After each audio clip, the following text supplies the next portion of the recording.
মানুষ চেনা খুব কঠিন। সময়ের সাথে সাথে কাছের মানুষগুলোই সবচেয়ে বেশি অচেনা হয়ে পড়ে। জীবন মানেই যুদ্ধ। এখানে হার মেনে নেওয়া মানেই নিজের অস্তিত্ব হারিয়ে ফেলা।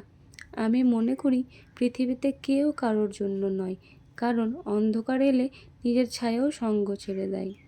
টাকা থাকলে পৃথিবীতে সবাই তোমাকে সম্মান দেবে, আর টাকা না থাকলে কাছের মানুষগুলোও দূরত্ব বজায় রাখবে। সময় সব কিছু বদলে দেয়। এমনকি একসময় যাকে ছাড়া জীবন অচল মনে হতো, আজ তার অস্তিত্বহীনতাও স্বাভাবিক মনে হয়। খুব সাধারণ মধ্যবিত্ত পরিবারের বউ আমি।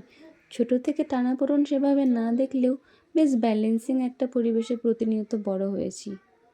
আর মধ্যবিত্ত জীবনের গল্প মানেই দায়িত্বের হিসাব, না বলা অনেক চাওয়া, আর হাসি মুখে সব মেনে নেওয়ার নাম। আচ্ছা, তোমাদের কি মনে হচ্ছে বলো তো আমার কথাগুলো শুনে? মনে হচ্ছে তো আমি এবার কবে থেকে এত ম্যাচিওর হয়ে গেলাম? আসলে জ্ঞান বা ম্যাচুরিটি না কখনো বয়স থেকে আসে না, আসে আঘাত থেকে, আসে প্রতারণা থেকে, আসে বিশ্বাসঘাতকতা থেকে, আর আসে খারাপ সময় থেকে। আমি দেখেছি খারাপ সময়ে সবচেয়ে কাছের মানুষটাও অনেক পর হয়ে যায়, অনেক দূরে চলে যায়। তাই আর কাউকে বিশ্বাস করার সাহস পাই না। তো চলো এই টপিকটা না হয় বাদ দিই, মেইন টপিকে আসি।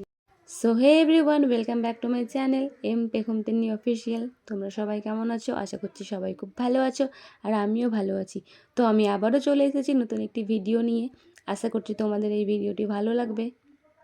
তো তোমরা তো দেখতেই পেলে আমি ঘুম থেকে উঠে পড়েছি, আর আমার পাশে এই যে ব্যাটারিটি চার্জ হচ্ছে। সারাদিনের জন্য চার্জ হতে ওর সময় লাগে রাত 9টা থেকে সকাল 7টা অবধি। কোনো দিন ভোর 5টাতেও ফুল চার্জ হয়ে যায়। কি বুঝতে পারলেন না তো কার কথা বলছি? আরে আমার ছোটো মেয়ের কথা বলছি। রাতে ঘুমিয়ে ঘুমিয়ে ও ফুল চার্জ হয়, আর সারাদিন শুধু বদমাইশি করে। আর দেখো, তোমাদের সাথে কথা বলতে বলতে আমি রেডি হয়ে গেছি ক্লাসে যাওয়ার জন্যে।